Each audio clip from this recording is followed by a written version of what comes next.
ఓం నమః శివాయ. ఓం నమో నారాయణాయ. ఓం శ్రీ స్వర్ణాకర్షణ కాల భైరవాయ నమో నమః. ఓం ఒటుక కాల భైరవాయ నమో నమః. హరి ఓం.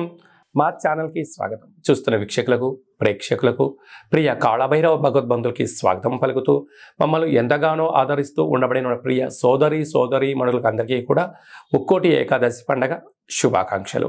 సనాతన ధర్మ వీక్షకులకు, సంరక్షకులకు అందరికీ పైన దత్తాత్రేయ స్వామి యొక్క ఆశీస్సులు ఉండాలని కోరుకుందాం.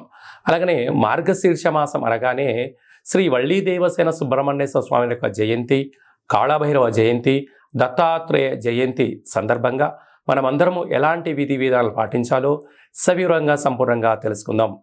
ఈ 16వ తారీఖు నుండి 31వ తారీఖు వరకు ద్వాదశ రాశుల్లో గ్రహ గమనాలను అనుసరిస్తూ ఎలా ఉండబోతుందో సవివరంగా సంపూర్ణంగా తెలుసుకుందాం. మేషరాశిలో గురు సంచార స్థితి, కన్యరాశిలో కేతు సంచార స్థితి, తులారాశిలో శుక్రుడు స్వక్షేత్ర సంచార స్థితి, వృశ్చిక రాశిలో కుజుడు స్వక్షేత్ర సంచార స్థితి, ధనుసు రాశిలో రవి బుధ సంచార స్థితితో బుధాదిత్య రాజయోగంతో ప్రయాణం అవ్వడం, కుంభరాశిలో శనేశ్వర స్వామి స్వక్షేత్ర సంచార స్థితి, మీనరాశిలో రాహు సంచార స్థితితో ద్వాదశ రాశుల్లో గ్రహ గమనాలు ఈ విధంగా ఉన్నాయి. ఇక్కడ విశేషంగా శుక్రుడు స్వక్షేత్రకారకుడు, కుజుడు స్వక్షేత్రకారకుడు, శనేశ్వర స్వామి వారు స్వక్షేత్రకారకుడు. విశేషమైనటువంటి 3 గ్రహాలు స్వక్షేత్రంగా ఉన్నప్పుడు ఎలాంటి ఉపయోగాలు ఉంటాయో సవివరంగా సంపూర్ణంగా తెలుసుకుందాం. కన్యరాశి వారికి ఈ కాళభైరవ జయంతి సందర్భంగా ఎలాంటి విధి విధానాలు పాటించాలో ఈ వీడియోలో సవివరంగా సంపూర్ణంగా తెలుసుకుందాం. కన్యరాశిలో ఏ నక్షత్రాలు వస్తాయనగా ఉత్తరా నక్షత్రంలోని 2, 3, 4 పాదాలు, హస్త నక్షత్రంలోని 4 పాదాలు, చిత్తా నక్షత్రంలోని 1, 2 పాదం కలిపితే కన్యరాశి. చాలామందికి పుట్టినటువంటి కాల సమయంలో డేటా ఆఫ్ బర్త్లో లేనటువంటి ఏకైక కారణం చేత పేరు యొక్క మొదటి అక్షరాన్ని అనుసరిస్తూ ఆ రాశిని తెలుసుకునే ప్రయత్నం అవుతుంది. అవి ఏ అక్షరం ఒకసారి పరిశీలన చేద్దాం. టో, పా, పి, పు, ష, అణ, ఠ, పే, పో అక్షరాల వారంతా కూడా కన్యరాశి జాతకులు. కన్యరాశి యొక్క అధిపతి బుధుడు. వీరికి రాశిలోనే కేతు సంచారం చేయడం వలన గతంలో జరిగినటువంటి పనులని అన్నిటిని దృష్టిలో పెట్టుకొని ఇప్పుడు చేసే పనులలో భవిష్యత్తుపై ఎలాంటి ఇబ్బంది పడకుండా సంపూర్ణంగా సమగ్రంగా తెలుసుకునే ప్రయత్నం చేయడంలో మీరు ముందు వరుసలో ఉంటారు. కనుక కారణం ఏమిటయ్యా అంటే గతంలో చేసిన చిన్న చిన్న తప్పులను దానివల్ల మీరు భారీ మూల్యం చెల్లించుకున్నారు. ఎలాంటిగా? ఆరోగ్యంగా, ధనపరమైన, వృత్తిపరమైన, ఉద్యోగపరమైనటువంటి ఎన్నో రకాలుగా ఇబ్బందులు కలిగాయి. ఇప్పుడు మీరు ఆ పని చేయకుండా ఉండాలి అని చెప్పి మీరు ప్రతిజ్ఞ చేసినట్టుగా ఒక పద్ధతిగా ఉండబోతున్నారు. ఇది చాలా మంచి శుభ పరిణామం అని చెప్పి ఆలోచించాలి. ఏదైనా పని చేసేటప్పుడు 1కి 100 సార్లు ఆలోచించి చేయగలిగినట్లయితే మీకు, మీ కుటుంబానికి, ఆరోగ్యానికి, ధనపరమైన చిక్కులు తొలగిపోతాయని చెప్పి గమనించాలి. ధనస్థానంలో శుక్రుడు స్వక్షేత్రకారకంగా ఉండడం వల్ల మీ ఓపిక, పట్టుదల, ఆధ్యాత్మికత వలనే మీ యొక్క ధనం రెట్టింపు అవ్వబోతుంది. తృతీయంలో కుజుడు సంచారం చేయడం వలన అన్నదమ్ముల నుంచి, అక్కాచెల నుంచి, తల్లిదండ్రుల నుంచి మీకు రావాల్సినటువంటి స్థిర చిరాస్తులు రాబోతున్నాయి.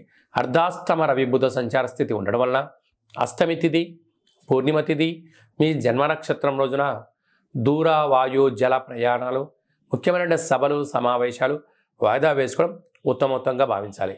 6వ స్థానంలో శనేశ్వర స్వామి సంచారం చేయడం వల్ల నిత్యము ఏదో ఆందోళన, ఏదో తెలియని అభద్రతాభావము, ఏది చేసినా పై అధికారులతో, సహ ఉద్యోగస్తులతో, కింది స్థాయి ఉద్యోగస్తులతో ఏదో తెలియని బాధగా మీ యొక్క మనసులో ఉంటుంది. అది ధర్మబద్ధమైనప్పుడు మీరు ఇంతటి బాధ పడాల్సిన అవసరం లేదు అని చెప్పి గుర్తుపెట్టుకోగలరు. 7వ స్థానంలో రాహు సంచారం చేయడం వలన ప్రేమికులకు మంచి కాలము, వివాహం చేసుకోవాలనుకున్న వారికి యోగదాయకము, నూతన గృహ భవన నిర్మాణ క్రయ విక్రయాల యోగదాయకం. అష్టమంలో గురు సంచార స్థితి ఉండడం వలన ఏదో తెలియని ఆందోళన, వెలితి, ఎప్పుడు మిమ్మల్ని వేరే వాళ్ళు ఎవరో అధికారాన్ని చెలాయిస్తున్నారో అని మీరు అనుకుంటూ ఉంటుంటారు. కానీ అది మీరు బాధ్యతగా భావించండి. అద్భుతమైన జీవనానికి స్వాగతం పలకండి. హోటల్ వ్యాపారాలు, పచ్చళ్ళు, గృహ భవన నిర్మాణ సేవ రంగాలు, వ్యవసాయ సోదరీమణులకు, హోటల్ వ్యాపారాలస్తులకు, సాఫ్ట్వేర్ రంగం వారికి చాలా మంచి కాలము అని చెప్పి గమనించాలి. ఇంకను ఈ డిసెంబర్ నెలలో ద్వితీయార్థంలో అద్భుతమైన విజయం సాధించగలగాలి అన్నట్లయితే ఏం చేయాలో కూడా మనం తెలుసుకుందాం. ఈ యొక్క పాత్రను కంచు పాత్ర అంటారు. కాళభైరవ స్వామి వారి యొక్క స్వర్ణ ఆకర్షణ అక్షయ పాత్ర అంటారు. మనకు రాసులు 12 ఎలా ఉంటాయో ఇందులో 12 రాసులను అచ్చు వేయడం జరుగుతుంది. ఈ యొక్క పాత్రను మన అరచేతిలో ఇలా పెట్టుకొని ప్రతిరోజు ఉదయము సాయంత్రము పూజ చేసిన తదనంతరము 2 అగరబత్తులు వెలిగించి తిప్పి పక్కన పెట్టి మన మనసులో ఏదైతే కోరిక కోరుకొని ఇలా ఒక్కసారి ఇలా శబ్దం చేసినట్లయితే ఓంకార శబ్దం రావడం జరుగుతుంటుంది. ఇలాగా ఇక్కడ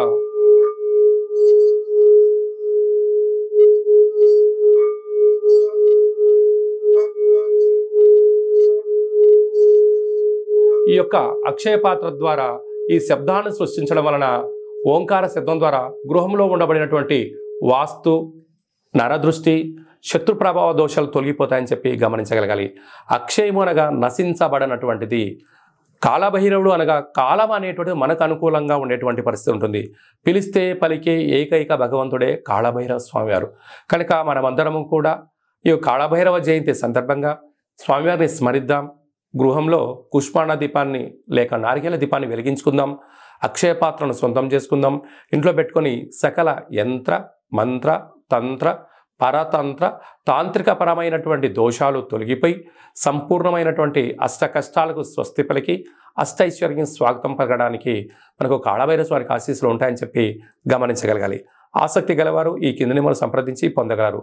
ఈ యొక్క అక్షయ పాత్రతో పాటు కాళభైరవ స్వామి యొక్క ఒక పిరమిడు, స్వామివారి యొక్క కంకణము, ఉట్టి, ఇంటి బయట కట్టుకోవడానికి సౌభాగ్య ఉట్టిని, మీ యొక్క గోత్రనామాల పేరుపైన మన యొక్క స్వర్ణాకర్షణ కాళభైరవ స్వామి యొక్క దేవాలయంలో 41 రోజు కుష్మాండ దీపాన్ని కూడా పెట్టడం జరుగుతుంది. ఆసక్తి గలవారు ఈ కింది నెంబర్ సంప్రదించవచ్చు. అలాగే మీ వ్యక్తిగత జాతకం తెలుసుకోవాలనుకుంటున్నారా?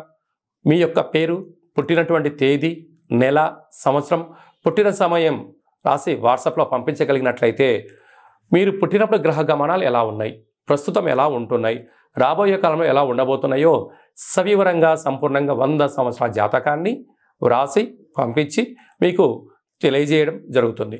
అలాగా డేట్ ఆఫ్ బర్త్లు లేనటువంటి వారికి మీ పేరు యొక్క మొదటి అక్షరాన్ని అనుసరిస్తూ రాశిని తెలియజేస్తూ రమణ శాస్త్రం ద్వారా అనగా గవ్వళ ద్వారా కాళభైరవ ఉపాసన చేత భూత భవిష్యత్ వర్తమానాన్ని తెలియజేయడం జరుగుతుంది. కనుక మీ వ్యక్తిగత జాతకం తెలుసుకోవాలనుకుంటున్న వారు ఈ కింది నెంబర్ని సంప్రదించి ఆన్లైన్ ద్వారా కానీ ఆఫ్లైన్ ద్వారా కానీ వాట్సాప్ ద్వారా కానీ అపాయింట్మెంట్ తీసుకొని సంప్రదించగలరు. అలాగనే మీ యొక్క అబ్బాయికి కానీ అమ్మాయికి కానీ వివాహం కావడం లేదా, ఆ యొక్క జాతకంలో అనేక రకాల సమస్యలు ఉన్నప్పుడు, లేకుంటే వచ్చినటువంటి వధువు కానీ వరుడు యొక్క జాతకం కలిసిందా కలవలేదా అనేటువంటిది తెలుసుకోవాలనుకున్నట్టయితే వారి యొక్క డేట్ ఆఫ్ బర్త్లు కానీ వారి యొక్క పేర్లను కానీ మీరు పంపించినట్లయితే వివాహ జాతక పొంతన వారి యొక్క గణాలు గుణాలు జంతు పరిశీలన చేసి మీకు సవివరంగా తెలియజేయడం జరుగుతుంది. అలాగే గతంలో వివాహం చేసుకున్న వారికి దంపతులు మధ్యలో సఖ్యతగా ఉండకపోవడం కానీ, ఒకరిపైన ఒకరు అగౌరవంగా ఉండడం కానీ, 490 కేసులు పెట్టుకోవడం కానీ, పోలీస్ స్టేషన్లో గొడవలు వెళ్తూ అలాగా విడాకుల దాకా వెళ్ళినటువంటి వారందరూ ఎలాంటి ఇబ్బంది పడకుండా మీ యొక్క జాతకంలో కానీ మీ పేరులో కానీ స్వల్పమైనటువంటి మార్పులు చేర్పులు చేయడం వలన మీకు ఉజ్వలమైన మంచి బంగారు భవిష్యత్తుకు ఆధ్యాత్మిక సలహాలు సూచనలు ఇవ్వడం జరుగుతుంది.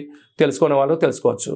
అలాగే మీకు పుట్టినటువంటి అబ్బాయి కానీ అమ్మాయికి కానీ పేరు ఎలాంటి పేరు పెట్టగలగాలి, పేరు యొక్క మొదటి అక్షరం ఏం రాగలగాలి, రాబోయే కాలంలో ఆ పేరులో ఉన్న వైబ్రేషన్స్ విషయం తెలుసుకొని పేరు పెట్టినట్లయితే, అంటే ఏదైనా కూడా ఒక వ్యవస్థలు కానీ సంస్థలు కానీ ఒక వ్యక్తి పేరును బట్టి తన యొక్క జీవన గమనం ఆధారపడి ఉంటుంది. కనుక వాటి పేర్లను మన యొక్క దేవాలయంలో ఆధ్యాత్మికమైనటువంటి అద్భుతమైనటువంటి మంచి పేర్లను మీకు సజెషన్ చేయడం జరుగుతుంది. కనుక ఆసక్తి గలవారు ఈ కింది నెంబర్ సంప్రదించి అపాయింట్మెంట్ తీసుకొని సంప్రదించగలరు. అందరికీ కళవు వెంకటనాయక అన్నట్టుగా వెంకటేశ్వర స్వామి ఆశీస్సులు ఉండాలని కోరుకుందాం. అందరినీ ఆశీర్వదించడం ప్రార్థన చేద్దాం.